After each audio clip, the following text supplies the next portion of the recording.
Mandhata. Maharaj Ambarish had 3 sons named Virupa, Ketuman and Shambhu. The son of Virupa was Prashadashva and his son was Rahitara. Rahitara had no sons, but when he requested the favor of the great sage Angira, the sage begot several sons in the womb of Rahitara's wife. When the sons were born, they became the dynasty of Angira Rishi and of Rahitara. The son of Manu was Ikshvaku, who had 100 sons, of whom Bhikukshi, Nimi, and Dandaka were the eldest. The sons of Maharaj Ikshvaku became kings of different parts of the world. Because of violating sacrificial rules and regulations, one of these sons, Bhikukshi, was banished from the kingdom. By the mercy of Vasishta and the power of mystic yoga, Maharaj Ikshvaku attained liberation after giving up his material body. When Maharaj Ikshvaku expired, his son Bhikukshi returned and took charge of the kingdom. He performed various types of sacrifices and thus he pleased the Supreme Personality of Godhead. This Bhikukshi later became celebrated as Sashada. Bhikukshi's son fought with the demons for the sake of the demigods, and because of his valuable service, he became famous as Puranjaya, Indravaha, and Kakutsha. The son of Puranjaya was Anena, the son of Anena was Prithu, and the son of Prithu was Vishwagandhi. The son of Vishwagandhi was Chandra, the son of Chandra was Yuvanashva, and his son was Shavasta, who constructed Shavastapuri. The son of Shavasta was Brihadashva. Brihadashva's son Kuvalayashva killed a demon named Dundhu, and thus he became celebrated as Dundumara, the killer of Dundu. The sons of the killer of Dundu were Dridashva, Kapilashva, and Bhadrashva. He also had thousands of other sons, but they burned to ashes in the fire emanating from Dundu. The son of Drihadashva was Haryashva, the son of Haryashva was Nikumba, the son of Nikumba was Bahulashva, and the son of Bahulashva was Krishashva. The son of Krishashva was Senajit, and his son was Yuvanashva. Yuvanashva married 100 wives, but he had no sons, and therefore he entered the forest. In the forest, the sages performed a sacrifice known as Indra Yagya on his behalf. Once, however, the king became so thirsty in the forest that he drank the water kept for performing yagya. Consequently, after some time, a son came forth from the right side of his abdomen. So be careful of what you drink. The son, who was very beautiful, was crying to drink breast milk, and Indra gave the child his index finger to suck. Thus the son became known as Mandhata. In due course of time, Yuvanashva achieved perfection by performing austerities. Thereafter, Mandhata became the emperor and ruled the earth, which consists of 7 islands. Thieves and rogues were very much afraid of the powerful king, and therefore the king was known as Trasadasyu, meaning one who is very fearful to rogues and thieves. Mandhata begot sons in the womb of his wife, Bindumati. These sons were Purukutsa, Ambarisha, and Muchukunda. These 3 sons had 50 sisters, all of whom became wives of the great sage known as Saubari.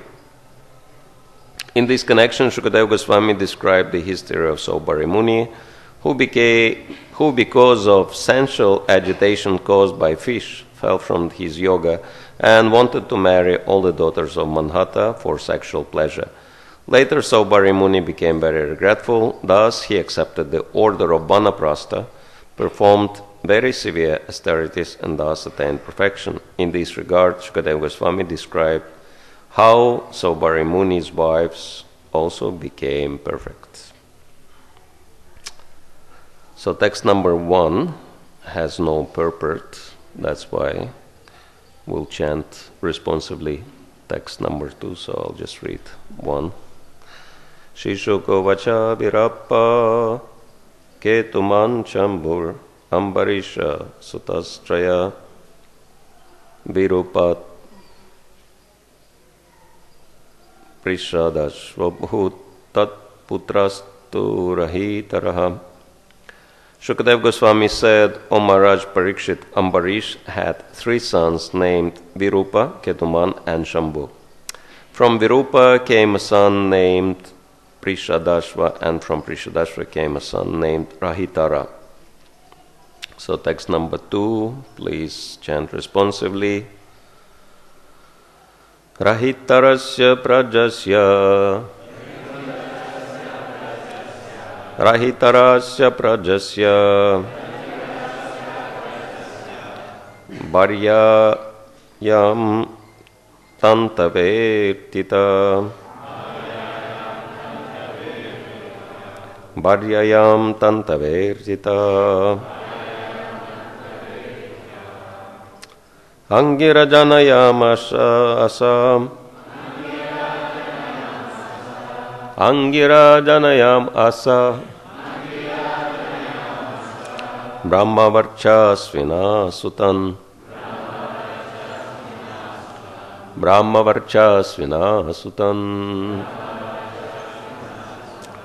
Rahitarasya prajasya Bharyayam tantave artita Angirajanayamasa Brahmavarchasvina sutan. Please. Rahitarasya prajasya Bharyayam tantave tita Angirajanayamasa Brahmavarchasvina sutan. Rahitarasya prajasya Bharyayam tantavetita Angirajanayamasa Brahmavarchasvina sutan. Ladies, please. Rahitarasya prajasya Ayam tantavetita Angirajanayamasa Brahmavarchasvina sutan. Rahitarasya prajasya Bharyayam tantavedita Angirajanayamasa Brahmavarchasvina sutan. Rahitarasya of Rahitara Aprajasya who had no sons Bharyayam unto his wife Tantave for increasing offspring Artitaha being requested Angiraha the great sage Angira Janayamasa caused to take birth Brahmavarchasvina, who had Brahminical qualities. Sutan, sons. Translation purport by His Divine Grace A.C. Bhaktivedanta Swami Srila Prabhupada Ki Jai.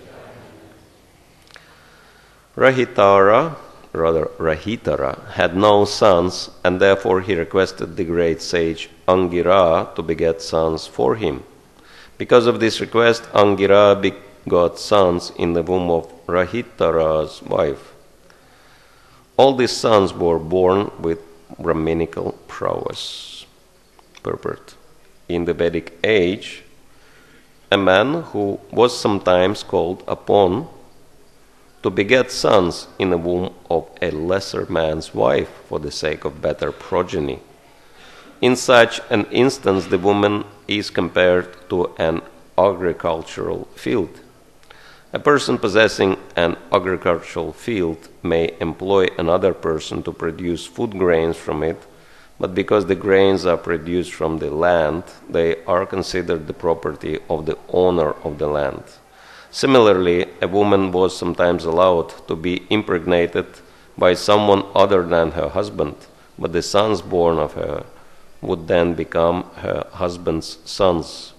Such sons were called Kshetra Jata. Because Rahitara had no sons, he took advantage of this method. So we'll read translations of the verses again. Shukadeva Goswami said, O Maharaj, Parikshit Ambarisha had 3 sons named Virupa, Ketuman, and Shambhu. From Virupa came a son named Prasadasva, and from Prasadasva came a son named Rahitara. Rahitara had no sons, and therefore he requested the great sage Angira to beget sons for him. Because of this request, Angira begot sons in the womb of Rahitara's wife. All these sons were born with Brahminical prowess. So this is a description of the royal dynasties leading to the appearance of Lord Ramachandra and finally Lord Krishna. And we hear that there were many great Vaishnavas, many great saintly personalities amongst those kings. And so this is a very short description of one of those kings, Rahitara, who, as we can understand, was the grandson of Maharaj Ambarishi. And so, being in that lineage, apparently he was extremely saintly personality as well. And we hear about very amazing Vedic standard wherein if a man, specifically king, didn't have sons, couldn't beget sons, he could request somebody else, but somebody else was supposed to be personality who is higher in status to beget a son in the womb of his wife, which is quite shocking for the modern understanding that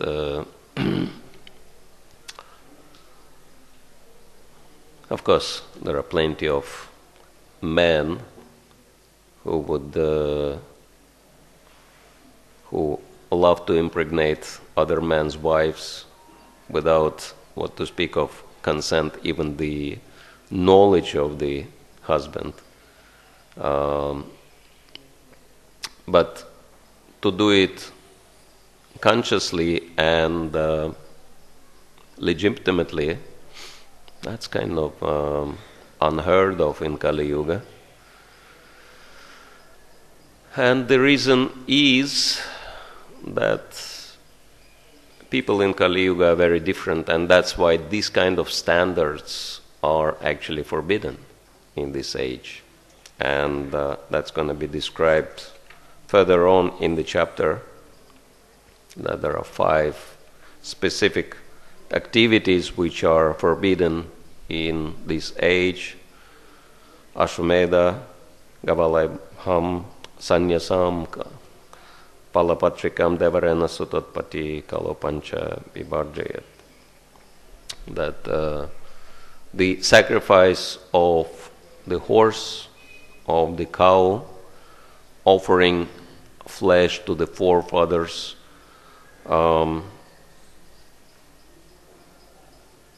begetting children in the womb of the brother's wife, and taking sannyas are forbidden in Kali Yuga.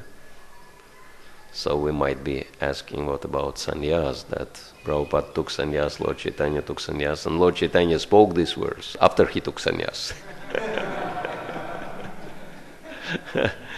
And the understanding is that sannyas refers to Mayavad sannyas. But Vaishnava sannyas is actually a good thing. So Mayavadis should not be taking sannyas. Only Vaishnavas should be taking sannyas in Kali Yuga. Because their sannyas is called Yukta Vairagya. They not just renounce, but they actually engage themselves in the devotional service of the Lord fully. And that is practical renunciation. And so, but this is one of the things which is also forbidden in Kali Yuga, begetting children in the womb of the brother's wife, and which was a standard in Vedic age. If you look at it, especially the famous description in Mahabharata, how the king Vichitravirya had no sons, and that's why Satyavati, his mother, she suggested that they could call upon Srila Vyasadeva, who was the elder brother of Vichitravirya, and he begot 2 children in the wombs of his wives, Ambika and Ambalika. Of course, by the will of destiny, by the will of the Lord, it didn't work out exactly as it was hoped for, that one son was born blind and the other one was born sickly, Dhritarashtra and Pandu respectively, because Vyasadeva looked too scary for Ambika and Ambalika, and so one of them closed her eyes upon seeing him, and the other one, even though she managed to keep her eyes open, she turned pale. And so, as a result, blind and pale sons were born from them. This is how the laws of karma work. But this is the instance, this is the proof that these things were happening in Vedic age, and now they are not happening because they are forbidden by the law, by the spiritual law, because people cannot control their senses. And we can understand, we can actually imagine how much man has to be detached to let other men have sex with his wife. And then how that man has to be detached in order to just do his business and walk away without any claims. Right? And so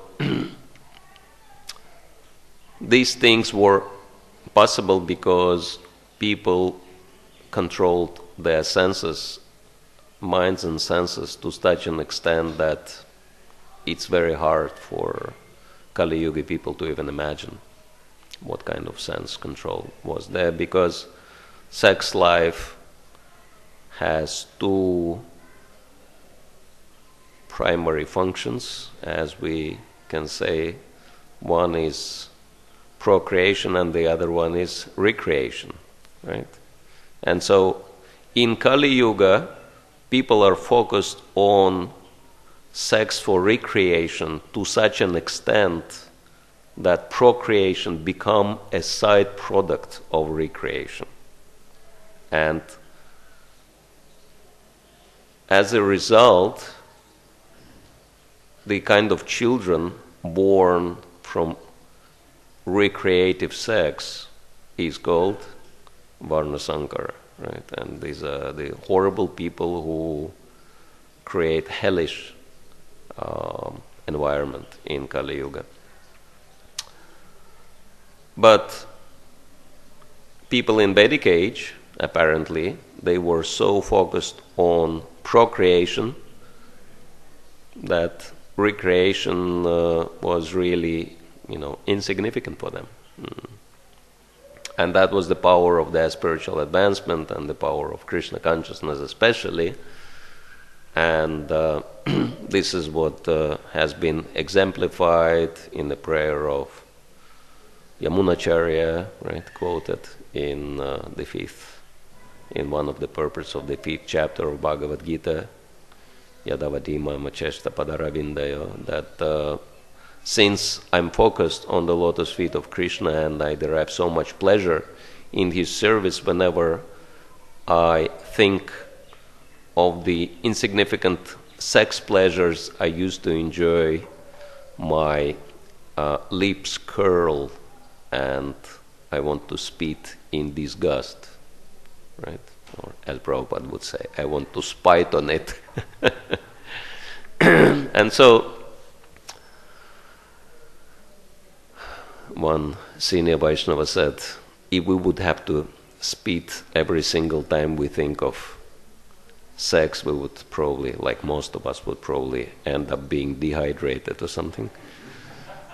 But this is the consciousness of highly advanced personalities who are so focused on their responsibility before the Lord and before others. First of all, human society, but not even limiting to human society, all the living entities, that they can easily forsake, they can easily sacrifice their sense gratification for that sake. And so this is the culture which follows the knowledge Srila Prabhupada gave us, and this is what Krishna consciousness ultimately is meant to establish, because ultimately we are meant to help the entire human society to advance spiritually and follow high standards which effectively solve all the problems. That's why Srila Prabhupada was saying that Krishna consciousness is the solution to all the problems of the world. And of course, since yesterday we had Prabhupada's disappearance day, anniversary, and His Grace Harisauri Prabhu gave an amazing class at the Srila Indradumna Swami's Parikram opening, and he actually glorified Srila Prabhupada as the one who was so powerful by dint of his sincere following, by dint of his faith, strong faith and sincere following the instruction of his spiritual master, that he did something which no one could do. None of his god brothers were capable of doing, even though they tried so hard. And materially, apparently, they were much more qualified than him. But still, it was Srila Prabhupada who did it. And he was reflecting that on the fact that Srila Bhaktisiddhanta Saraswati by, dint of his spiritual powers, immediately upon the very first meeting recognized that potential in Srila Prabhupada, and straight away he gave him the instruction of preaching Krishna consciousness in English. And so that was the very first instruction Srila Prabhupada got from Bhaktisiddhanta Saraswati. And when he wrote to him a letter shortly before his departure from this world, asking him, Guru Maharaj, how can I serve you? And he got exactly same instruction reconfirmed, that you should preach Krishna consciousness in English. And so this was something Srila Prabhupada did very, very successfully. And I was listening to it and I was thinking that what was Srila Prabhupada's, that was example of Bhaktisiddhanta Saraswati's most important instruction he gave to Srila Prabhupada. But now, as Prabhupada's followers, what is the most important instruction Srila Prabhupada gave to us? Of course, he gave so many instructions, unlimited instructions. But which one do we choose to focus as the primary one? And I was thinking, in the same light, what was the first thing Srila Prabhupada highlighted when he started his preaching? When he actually registered both the League of Devotees in Jhansi and ISKCON, what is the first? And my conviction is that first things first. What is the first, and I would say the foremost purpose of ISKCON? And that is to systematically propagate spiritual knowledge to society at large and teach all people the techniques of spiritual life in order to check the imbalance of values in life, which is very sophisticated way of saying helping people to solve their problems and achieve real unity and peace in the world. So very serious purpose, very serious goal Srila Prabhupada set for us, that Krishna consciousness movement would actually help the entire planet to achieve real unity and peace for the entire population, right? And we might be scratching our heads thinking, how do we achieve real unity and peace in the world if our own members are not peaceful? And about being united, that's also a serious question about being united, whether we are united even in our own Gaudiya family, or even in even Prabhupada disciples. Are they totally unified about everything? There are so many schisms, etc. So many breakaway groups. So how do we achieve that? And then, of course, in the light of Prabhupada's disappearance, we might also reflect on the instruction which Srila Prabhupada gave shortly before his departure, right? And that is very famous instruction, that your love towards me will be shown by how much you will cooperate with each other, right? And everybody heard about this, that this is what Prabhupada said before his departure, right? How many of you are, I think it's easier to ask how many of you are not aware of that instruction. Anyone is not? Anyone heard it for the first time? Okay, it's unanimous, right? So everybody heard about this. But how many of you heard the circumstances in which this particular instruction was given? Anyone heard? Okay, just very few people. So for the rest of you, it will be very interesting to learn that Srila Prabhupada was already preparing for his departure, lying on his deathbed, as we can say, and one young and enthusiastic disciple came to him and he said, Srila Prabhupada, the world needs you and ISKCON needs you so much that if I could, and of course from Bhagavatam we know that Puru gave his youth and lifespan to Maharaj Yayati, right, in exchange for his old age.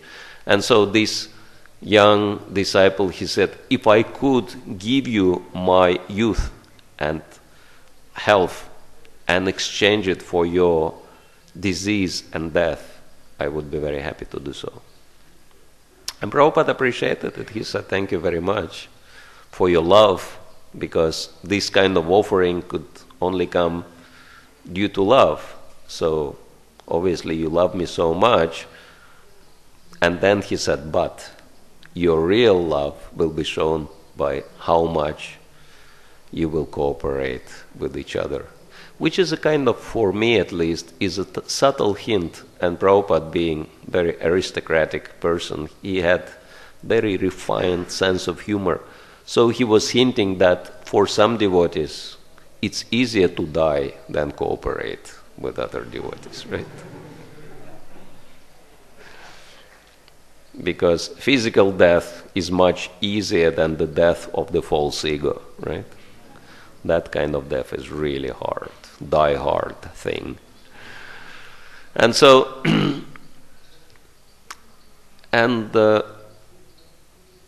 again, if we look at ISKCON's situation, and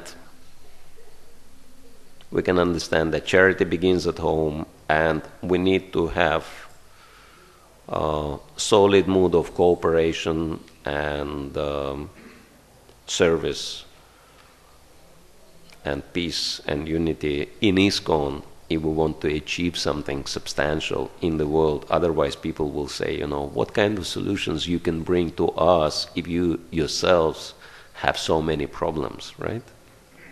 But we can recognize one thing, that the problems are existing because the carriers of the problems are in the society. People with lower grades of consciousness, and they have problems themselves and they create problems in the society as well. But we also have devotees who are very, very solid in their consciousness and they have no problems themselves, and moreover, they can tolerate all kinds of problems imposed by other devotees as well, those who are problematic. Of course, Srila Prabhupada himself exemplified that. That one time, one devotee came to Srila Prabhupada and he was complaining about some other devotee. And he was saying, Srila Prabhupada, this is what's happening, and what do I do about it? And Prabhupada said, please tolerate. But then this devotee said, how can I tolerate because of this and that, so many reasons? I cannot tolerate. Prabhupada said again, please tolerate. But then this devotee went on, and he said, how can I tolerate? And Prabhupada kind of lost his patience and he said, please tolerate him in the same way I tolerate you. Right? So it's a reality check. And so, yes, luckily we have in our society very, very solid group of devotees with very steady Krishna consciousness who can go ahead and do things regardless of so many strange things happening, right, in the movement. And we can recognize and understand that these devotees are the solution for the movement and for the world. And so while discussing this issue with number of senior leaders in our society, that how do we achieve the first purpose of ISKCON? Everyone agreed that yes, we have to count on these devotees for our success, and even if these devotees are young, but it's really important to support them and help them to establish themselves. And moreover, all the problems we are experiencing in our society are just reflections of the problems which exist in the greater world. Unfortunately, we are susceptible to those influences. Very much so. We are dependent no matter how much we would like of being isolated and independent, we have to depend on the society. And so that's why, in that sense, affecting changes in the world will help to bring about positive changes in our own movement. And that's why Srila Prabhupada and all the previous acharyas were highlighting missionary aspect, because we're fully dependent on that. And so,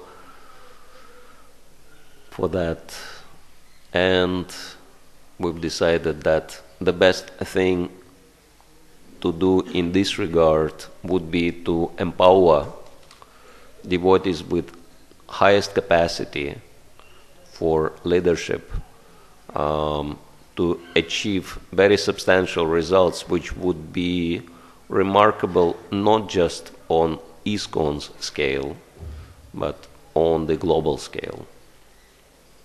And so, of course, for that we require special blessings from Srila Prabhupada and Sri Chaitanya Mahaprabhu. So, we've started what we called Leadership Empowerment School, bringing professional devotees with professional background, and professionals, they have certain advantage which other devotees don't have. They know how to operate within the society. They know how to interact with people properly, which is very, very important quality. And so those professionals who have leadership potential, and train them and empower them and support them to start their own large-scale social spiritual projects to affect the situation globally. And because we know that only devotees can do it, really. And one interesting thing which was brought to my attention by one senior devotee, that the first purpose of ISKCON doesn't even have the word God in it, what to speak of Krishna. It's just very, very broad spiritual knowledge and spiritual techniques of spiritual life for helping the society. Obviously, because Srila Prabhupada envisioned much greater picture of spiritual development than just a religious development of one particular denomination called Hare Krishna movement, right? And that's why you can see so much appreciation Srila Prabhupada expressed for other traditions.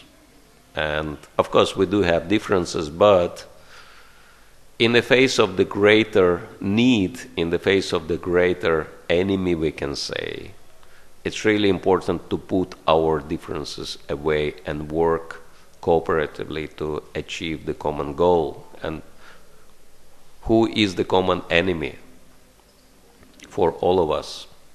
Obviously, it is degraded materialism and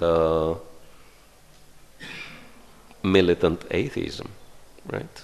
So this is the greatest enemy, and I was thinking of the analogy of the Second World War, that because the Nazis or fascists were such a huge threat for the entire planet, in the face of that common enemy, even the capitalists and communists put away their differences and created an alliance, right, to address this common problem.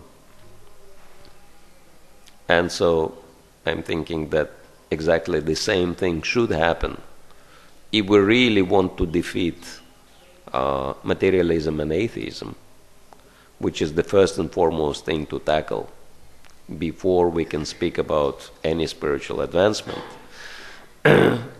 seriously. And for that reason we need to establish a serious alliance and cooperation with other sincere practitioners belonging to different traditions. And of course the other thing which Srila Prabhupada envisioned and expressed very clearly his wish for was government support, government cooperation, because governments, they have systems. When we speak about systematic propagation of spiritual knowledge, do we have systems? We might say, okay, some system, but real systems are with the governments, right? And so obviously with their systems, they can help us to achieve the goals we can't even imagine. And so it's really important for us to establish that cooperation. So these are the goals, and of course ultimately and eventually we want Srila Prabhupada to be recognized and glorified, as we sing every day, right?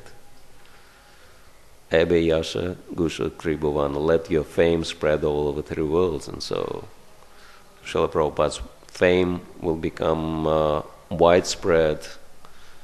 Everyone will learn about Srila Prabhupada when people will see that this movement actually did something substantial, not just for self-aggrandizement or self-service. Sometimes I'm fearing that Krishna consciousness might become international self-serving society, which the tendency is there, but actually do something for the world, do something for everybody. And because Srila Prabhupada deserves that, definitely. And despite of his, I was thinking that he was highlighting in the physical absence of the spiritual master, the instructions should have to become life and soul of a sincere disciple or follower, right? And so for us, in the physical absence of Srila Prabhupada, his instructions and his primary instruction, as we were saying, that should become our life and soul, because if we act upon Srila Prabhupada's instructions, then he is actually present with us. Despite of his apparent physical absence, he is still here. And at the end, I wanted to share one very interesting story about Srila Prabhupada from Russia, with love, which I've heard from one devotee, that was happening when Russian devotees were heavily prosecuted and put in jails. And so there was one elderly Mataji, whose name was Purnamasi Devidasi, and she was put in jail, but she was so determined in preaching that she never stopped. She was preaching to everybody. She was preaching to the inmates, she was preaching to the guards, and many people were actually taking up to Krishna consciousness in jail because of her influence. And then KGB became so afraid of her that they've decided we have to stop her. Like no other means worked. They made her starve, they were beating her, nothing worked, right? Torturing her, nothing worked. She was becoming stronger and stronger. And then they figured out, okay, let us try a witchcraft on her, right? And so they actually called on a genuine witch to try to, brainwash her. And then that witch came with her assistants, and they put her in front of this witch, and they actually bound her to the chair, and the chair was, bolted to the floor, of course, right? The metal chair. This is what they use in jails. And so she couldn't move, she couldn't do anything. And then this witch and her assistant, they started casting spells on her.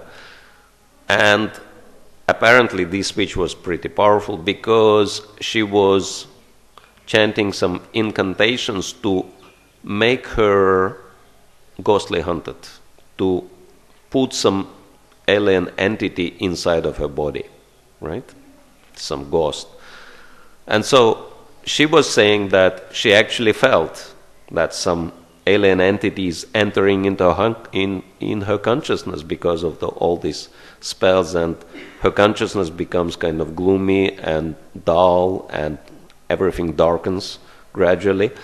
And she tried everything. She was chanting Hare Krishna, she was praying to Nrsingadev. Nothing worked. Absolutely. And she was thinking what to do, and then she started chanting Prabhupada's pranam mantra, praying to Srila Prabhupada for protection. And as soon as she did that, this witch actually paused, and then she said, I cannot continue anymore, I have to leave. And the KGB guys were saying, what do you mean? You are paid to do this job, carry on. Looks like it works. She said, no, I cannot. I have to leave now. And she was like shaking. And they were asking, what happened? And she said, well, you cannot see, but next to this woman is an elderly man. And he is really angry. He's shaking with anger. And I cannot do anything about him. So I'm sorry, I have to leave. Srila Prabhupada ki jai. So, if we have faith in Srila Prabhupada, he is still present with us. And apparently he is even more powerful than the Lord. And so, by serving Srila Prabhupada and following his instructions, we can have him with us all the time. So we have a few more minutes. If anyone has any questions, comments, suggestions, complaints, you're welcome. Microphone. Yeah.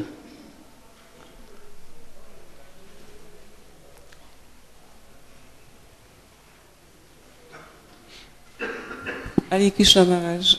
Hare Krishna. I listened to your story with much interest, but I am asking myself, what is the power of the holy name as compared with Prabhupada's personality? That means at this time, if we don't think about Prabhupada, we are in great danger.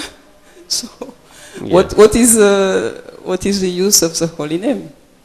Well, of course, holy name is all-powerful. There is no doubt about it. But apparently, through this story, we can learn that we cannot get Krishna's mercy without the mercy of the spiritual master, specifically Srila Prabhupada. And so, if we think we have direct access to Krishna, it will not work. So I think that's the moral of this story, of this episode.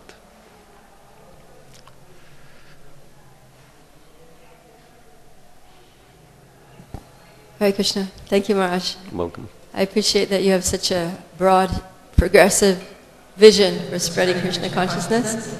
I would like to ask if you have, if you can give us some examples of these social, spiritual projects that you spoke of. What do you have in mind? Sure. Yes. Actually, I don't know, but this is the adventurous part of the whole project of training professionals to become creative leaders, that we don't tell them what they have to come up with. They decide, but then they are coming up with projects which blow the minds of even faculty members. And we could never imagine. And from the last year,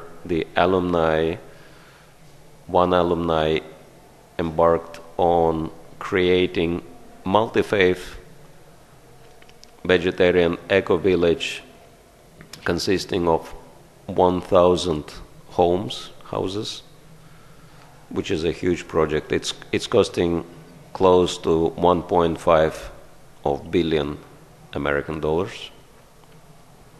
And he never did anything like that, but we just encouraged him. And he's a professional in construction. He's top construction manager in one company, very good specialist, but of course he had to go and get his MBA for this project, and he had to create a team of professionals, but they're moving forward with that project. And it's going to be government funded because they're looking for something like that. The other devotee created spiritual post-rehab ashrams, and he's looking to create the entire rehab and post-rehab system, and also combat stress at the workplace, especially for the hospitals, government hospitals. And another project is very interesting, which is Native American Spiritual Revival Project, because apparently Native Americans had spiritual practices which are so strikingly similar to Vaishnava spiritual practices. We can understand that the roots are the same.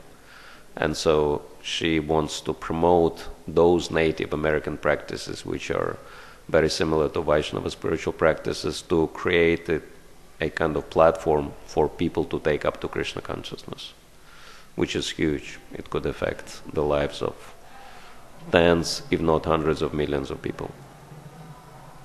Because interest towards Native American spirituality is just overwhelming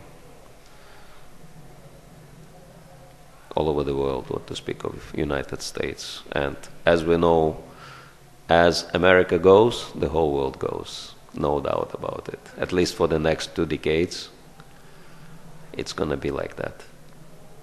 As they say that when America catches cold, the whole world starts sneezing, right? So if something good will happen in this country, the whole world will be affected. And there are many more, but we have limited time, so if you like to know more, I can tell you a little more individually. So we'll finish here. Thank you all very much. Grantaraj Srimad Bhagavatam ki jai, Srila Prabhupada ki jai, Nitai Gaur Premanande.